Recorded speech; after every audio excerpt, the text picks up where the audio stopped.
औज़ुबिल्लाहिमिनश्शैतानिर्रजीम बिस्मिल्लाहिर्रहमानिर्रहीम। Welcome to my YouTube channel Wazaif with Saba. आज की जो वीडियो का टॉपिक है वो है कि बच्चे बहुत बीमार हो रहे होते हैं। अक्सर घरों में ऐसा होता है कि बच्चे मुस्तकिल तौर पे ठीक ही नहीं रहते। कभी एक मसला है तो कभी दूसरा मसला है। एक मसले से सेहतयाबी हुई है तो दूसरा मसले ने सर उठा लिया है। कुछ ऐसे मामलात भी होते हैं कि बाज़ औक़ात घर के तमाम अफराद भी बीमार हुए हुए होते हैं, परेशान, बीमारी, लड़ाई झगड़ा, इस तरह के मामलात भी होते हैं। तो ये तमाम मामलात जो होते हैं वो शैतानियत का जो साए होते हैं हमारे घरों में उसकी तरफ इशारा करते हैं। हमने इन चीज़ों से कैसे निपटना है, आज आपको बड़े ही सिंपल तरीके भी कुछ बताऊंगी। और इन तरीक़ों को, ये 3 दवाइयाँ जो हैं सुबह शाम बच्चों को देनी है और कौन सी वो दवाइयाँ हैं, आपने कैसे कैसे देनी है, वो तमाम चीज़ें आज आपके साथ डिस्कस करेंगे। लेकिन उससे पहले हम ये कहेंगे कि हमारा YouTube channel Wazaif with Saba subscribe कर लें, बेल आइकॉन को भी प्रेस कर लिया करें और वीडियो अगर अच्छी लगे तो लाइक और शेयर ज़रूर करके जाएगा। अच्छा, हमने आपको बताया था कि बच्चों की बीमारी को लेकर आज हमने वीडियो बनाई है। और कोई भी मसला है, चाहे कोई छोटी बीमारी है, बार बार बुखार हो जाता है, बच्चा खाना नहीं खाता, बच्चा खाना खा भी रहा है लेकिन सेहत नहीं हो रही, ग्रोथ नहीं हो रही, कद नहीं बच्चे का बढ़ रहा, बच्चा चिड़चिड़ा रहता है, लड़ाई झगड़ा करता है, परेशान रहता है, गुस्सा करता है, बदतमीज़ी करता है, नाफरमान है, किसी भी तरह के 100 मसाइल के लिए जो बच्चों से रिलेटेड है आप ये कर सकते हैं। सबसे पहला तो मैं आपको ये तरीका बताऊं कि आप ने तवज्जो दें अपने बच्चों को, प्यार से जज्बात के साथ बात करें, आप बच्चों को वक्त दें, तवज्जो दें, अफेक्शन दें, मोहब्बत दें।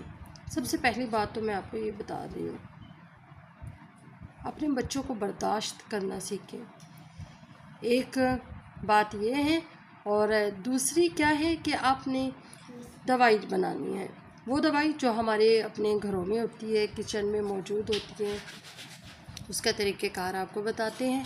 सबसे पहले तो आपने बावज़ू हो जाना है। जब आप ये पानी बना रहे होंगे तो आप बावज़ू हो जाएं, क्योंकि हम ये पानी एक ऐसी परेशानी को लेकर बनाने जा रहे हैं जिसका हल डॉक्टर्स के पास भी नहीं होता। डॉक्टर्स मुख्तलिफ़ तरह की दवाइयाँ दे देते हैं, सेटिस्फेक्शन हमें कर देते हैं कि जी नहीं ठीक हो जाएगा कुछ अर्से में बच्चा, ये वो, लेकिन सेहतयाबी नहीं हो रही होती। या अगर बच्चा ठीक भी हो जाता है तो थोड़े अरसे बाद फिर दोबारा बीमार हो जाता है। हमने आपको ये अमल बताना है और ये अमल बता रहे हैं जिससे शैतानियत के साए आपके घर से दूर भाग जाएंगे, जिसकी वजह से आप परेशानियों में डूबे हुए हैं। आपने सबसे पहले बावज़ू हो जाना है। बावज़ू होकर जब तक आप ये पानी बना रहे हैं आपने दुरूद शरीफ पढ़ते रहने हैं, आपकी ज़बान पर दुरूद पाक जारी रहना चाहिए। उसके बाद आपने 5 गिलास पानी ले लिए हैं। इस 5 गिलास पानी में एक चम्मच आपने 1 चम्मच कलौंजी लेने और 1 चम्मच मेथी दाना ले लें। मेथरे नहीं लेने, मेथरे और मेथी दाना में बहुत फ़र्क होता है, में अलग इसकी पहचान होती है। मेथी दाना लेने हैं, मेथरे नहीं लेने। एक चम्मच आपने दोनों चीज़ों का ले लिया है। कलौंजी में भी ये कहा जाता है कि जो प्याज के बीज हैं, बहुत से पंसार ऐसे हैं, इस तरह के स्टोर्स ऐसे हैं जहाँ हिकमत की चीज़ें मिलती हैं, तो इस तरह की देसी चीज़ें मिलती हैं, करियाना स्टोर हैं, तो वो क्या करते हैं कि प्याज के बीज चूँकि सस्ते होते हैं कलौंजी की निस्बत, वो प्याज के बीज दे देते हैं कि ये कलौंजी है। इनके ये बिल्कुल सेम है, एक जैसे हैं। आप इसमें भी बड़ा ही बारीक फ़र्क है, किसी दिन वीडियो बनाएंगे तो आपको समझाएंगे कि मेथी दाने और मेथरे में और कलौंजी और प्याज के बीज में क्या फ़र्क है। तो जिसको प्याज के बीज को कलौंजी बना के वो सेल कर रहे होते हैं।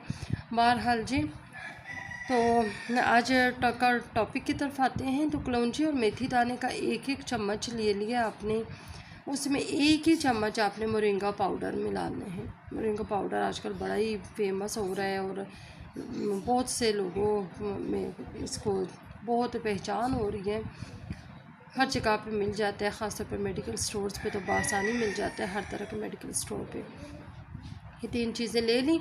इसमें आपने एक लीमू स्क्वीज़ कर लिया है, निचोड़ लिया एक लीमू। अब इसको एक उबाल आने दे, सिर्फ एक उबाल आने देना है। एक उबाल जब आ जाएगा तो इसमें आपने क्या करना है, इस पानी को ठंडा कर लेना है। जब ये पानी ठंडा हो जाए तो इसमें 4-5 पत्ते धनिए के और 4-5 ही पत्ते पुदीने के, एक टुकड़ा बड़ा टुकड़ा अदरक का और 2-3 बड़े टुकड़े, बड़े भी नहीं हो दरमियाने साइज़ के हों, खीरे के टुकड़े लेने। ये पानी आपने बना के रख लेना है। अब बच्चे को ये कहें कि सारा दिन जब भी प्यास लगे ये वाला पानी पिएं। कोशिश करें कि इस पानी को आप, मट्टी के जग भी मिलते हैं आजकल, मट्टी के कूलर भी मिलते हैं, मट्टी के गिलास भी मिलते हैं, मट्टी के बर्तन में इस पानी को रखें और कोशिश करें सारी रात ये पानी पड़ा रहे। उसके बाद आप इसको पीना शुरू करें तो बड़ी ही अफादियत होती है और इसके बड़े फ़ायदे होते हैं। और बच्चे के अंदर से बीमारी, जरासीम एकदम खींच के बाहर आते हैं। बच्चे को मुस्तकिल तौर पे सेहतयाबी का मज़ा आने लगता है। बच्चे को महसूस होता है कि वो अब खुश है, मुतमईन है, सेहतयाब है। आपको ख़ुद महसूस होगा अपने बच्चों की सेहत देख के। ये एक दिन छोड़ के पानी पिलाएं, हफ्ते में आप एक बार कर लें, एक दिन छोड़ के पानी पिलाएं। अब जिस हफ्ते आपने ये अमल किया है उसके बाद छोटे अगर बच्चे हैं, 10-11 साल की उम्र से छोटे बच्चे हैं, 3-4 साल की उम्र से बड़े बच्चे हैं, फिर उसके बाद आप 2 हफ्ते छोड़ दें इस पानी को। फिर आपने 1 हफ़्ता फिर ये अमल करना है, फिर 2 हफ्ते छोड़ देना। इस तरीके से आपने ये अमल करना है। इसके अलावा ये जौ का दलिया जो आज हम आपको बताने जा रहे हैं, ये भी अपने बच्चों को ड्राई फ्रूट्स के साथ, ड्राई फ्रूट्स में सारे ग्राइंड करके पाउडर बना के रख लें। जौ का दलिया बच्चों को दिन में 1 बार ज़रूर दें, चाहे वो किसी भी एज के बच्चे हैं और बड़े हैं या बूढ़े भी हैं।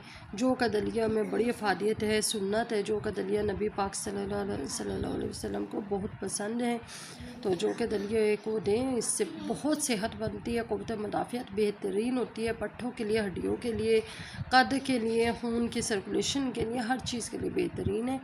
जौ का दलिया अपने बच्चों की डाइट में ज़रूर शामिल करें और जो है ड्राई फ्रूट्स पाउडर बना के उसमें दूध में मिक्स करके फिर इसको जौ के दलिए को पकाएं तो ये बड़ा फ़ायदेमंद वाला बनता है। देखिए, हम अंदर से मजबूत होंगे तो हम सेहतमंद होते हैं। इसी तरीके से बच्चों का भी निज़ाम होता है, अगर वो अंदर से मजबूत होते हैं तो वो सेहतमंद कहलाते हैं और वो खुश और मुतमईन नज़र आते हैं। फिर वो नाफरमानी, लड़ाई झगड़ा, बदतमीज़ी, टेंशन, परेशानी कुछ क्रिएट नहीं कर रहे होते। इसके अलावा अपने बच्चों को आदत डालें, ख़ास तौर पे अगर 7 साल का बच्चा हो गया है तो नमाज की आदत डालें।